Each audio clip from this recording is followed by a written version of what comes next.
آپ نے ہم سے یہ پوچھا ہے کہ کچھ لوگ دکان پر جا کر قرآن مقدس کی ہر روز تلاوت کرتے ہیں، وہاں سے ان کو ہر مہینے پیسے ملتے ہیں، کیا یہ پیسے لینا صحیح ہے؟ اور کچھ لوگ کافروں کی مگائی شیرنی پر فاتحہ دلاتے ہیں، اصالہ ثواب کرتے ہیں، ان کے لیے دعائے خیر اور تعویذات دیتے ہیں، ایسا کرنا صحیح ہے کیسا ہے؟ جناب عالی، تلاوت قرآن مقدس پر اجرت لینا ناجائز و حرام ہے، البتہ اگر اپنے وقت کی اجرت متعین کر لے تو اپنے وقت کی اجرت لے سکتا ہے۔ اب یہاں پر اس مسئلے کی تفصیل میں دو صورتیں ہیں۔ نمبر ایک، پہلی صورت یہ ہے کہ اگر قرآن پڑھنے والوں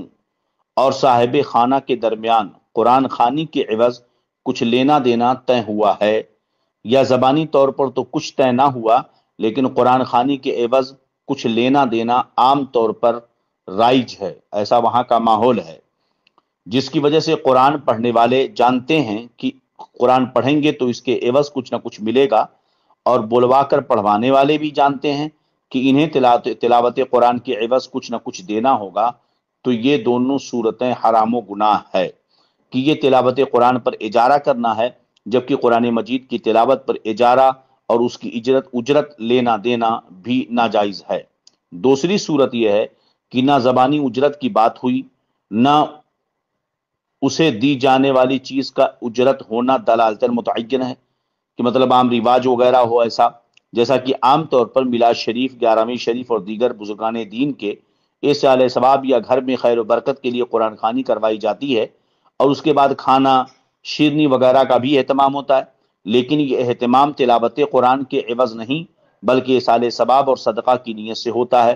اور پھر اس موقع پر موجود و غیر موجود مسلمان میں تقسیم کیا جاتا ہے۔ لینے دینے والے سب اسے نیاز و تبرک کا کھانا سمجھتے ہیں، کسی کو یہ وہم و خیال بھی نہیں جاتا کہ یہ تلاوت قرآن کے عوض دیا اور لیا جا رہا ہے، تو اس میں کوئی حرج نہیں ہے۔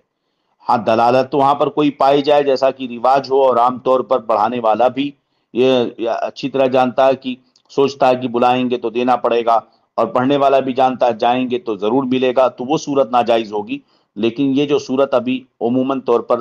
قرآن خوانی 11ویں فاتحہ وغیرہ گھروں پہ کرواتے ہیں، تو یہاں پر یہ معاملہ نہیں ہوتا، ایسی صورت تو جائز ہوگی، بلکہ مستحب و مستحسن عمل ہے کہ یہ تلاوت قرآن کی اجرت نہیں بلکہ صدقہ وسیلہ ہے۔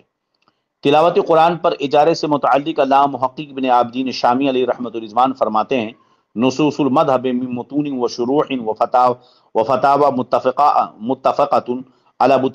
بطلان الاستجارۃ علی الطاعات ومنها التلاوۃ کما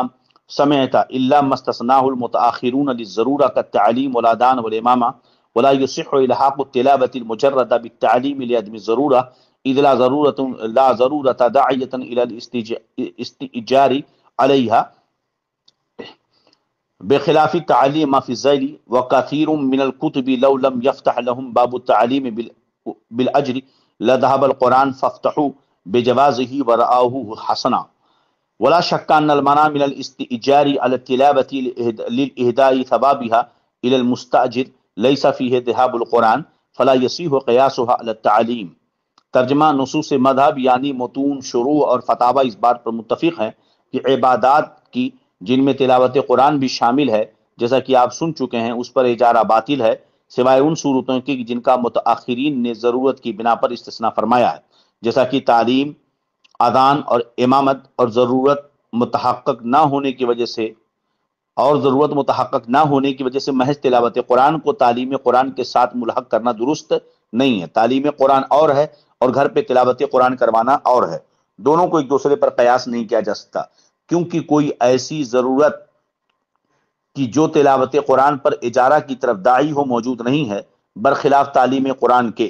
کیونکہ تعلیم قرآن ایک ضروری چیز ہے، اس پر اجرت دی جا سکتی ہے، کیونکہ ذیلی اور کثیر کتب میں مذکور ہے کہ اگر اجرت کے ساتھ تعلیم قرآن کا دروازہ نہ کھولا جائے تو قرآن پاک ضائع ہو جائے گا، تو اس پر فقہا نے جواز کا فتویٰ دیا اور اسے پسند فرمایا، اور شک نہیں کہ مستاجر کو ثواب ہدیہ کرنے کے لیے تلاوت قرآن پر اجارہ سے منع کر دیا جائے تو اس میں ضیاء قرآن کا خطرہ نہیں، کہ اگر کوئی اپنے گھر قرآن خوانی نہ کروائے تو اس سے قرآن ضائع نہیں ہوگا، اگر تعلیم قرآن بند کر دی جائے تو قرآن کے ضائع ہونے کا خطرہ ہے، لیکن قرآن خوانی نہ کروائی جائے تو اس سے قرآن کے ضائع ہونے کا خطرہ نہیں ہے، لہذا اس تعلیم پر قیاس کرنا قرآن خوانی کو درست نہیں ہے۔ یہ ہوا علامہ شامی کے قول کا خلاصہ، العقود الدریہ جلد 2 صفحہ نمبر جو ہے 218-219،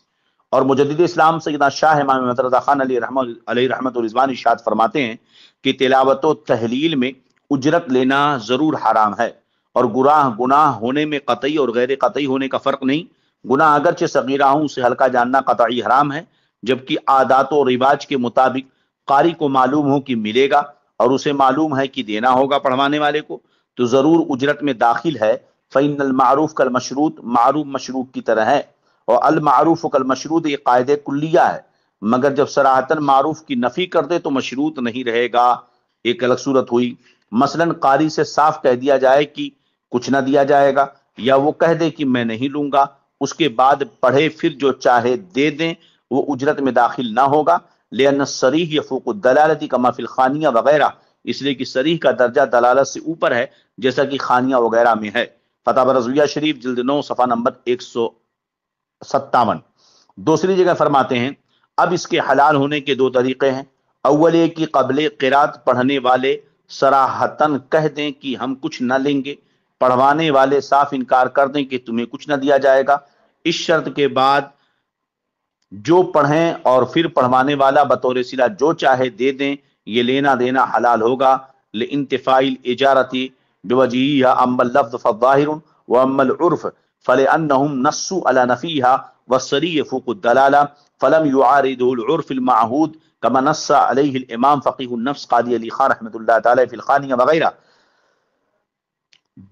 دوسری وجہ سے، اور اس کے بعد دوسری صورت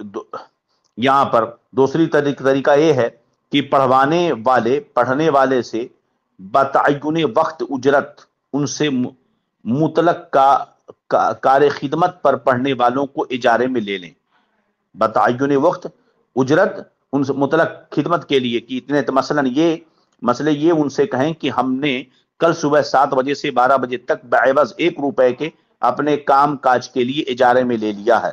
وہ کہیں ہم نے قبول کر لیا ہے۔ اب یہ پڑھنے والے اتنے گھنٹوں کے لیے ان کے نوکر ہو گئے، اور وہ جو کام چاہیں لیں، اس سے اجارہ کے بعد وہ اس سے کہیں اتنے پارے کلام اللہ شریف کے پڑھ کر ثواب فلاں کو بخش دو، یا مجلس میلاد مبارک پڑھ دو، یہ جائز ہوگا اور لینا دینا حلال۔ لأن الاجارۃ وقعت علی منافع ابدانہم لا علی الطاعات والعبادات، اس لیے کہ یہاں پر اجارہ ان کے ابدان کے منافع پر ہے، طاعت و عبادات میں نہیں ہے۔ فتاوی رضویہ شریف جلد 19 صفحہ نمبر 74۔ اب دوسرا ایک، اور کفار کی مٹھائی پر ان کے لیے فاتحہ دلانا اور ان کے لیے دعائے خیر کرنا سخت حرام و ناجائز، بلکہ بعض صورتوں میں کفر کی طرف لے جاتا ہے۔ البتہ ان کے لیے ایمان لانے کے لیے دعا کرنا اور ہندسوں والی تعویذ دینا جائز ہے۔ سیدی اعلیٰ حضرت امام احمد رضا خان قادری محدث بریلوی رضی اللہ عنہ ایک سوال کے جواب میں فرماتے ہیں آپ سے سوال ہوا کہ ہندو کو شفا بیماری کے واسطے تعویذ دینا جائز ہے یا نہیں، اگر جائز ہے تو اس کا طریقہ کیا ہے؟ آپ نے جواب دیا، الجواب، کافر کو تعویذ دیا جائے تو مضمر جس میں ہند سے ہوتے ہیں، نہ کہ مظہر جس میں کلام الہی و اسماء الہی کے حروف ہوتے ہیں، واللہ تعالی علم۔ فتاوی رضویہ شریف جلد 24 صفحہ نمبر 31۔ ھذا ما عندی واللہ اعلم۔ ہمارے چینل سے جڑنے کے لیے یوٹیوب پر سنی قادری رضوی نیٹ ورک کو سبسکرائب کریں۔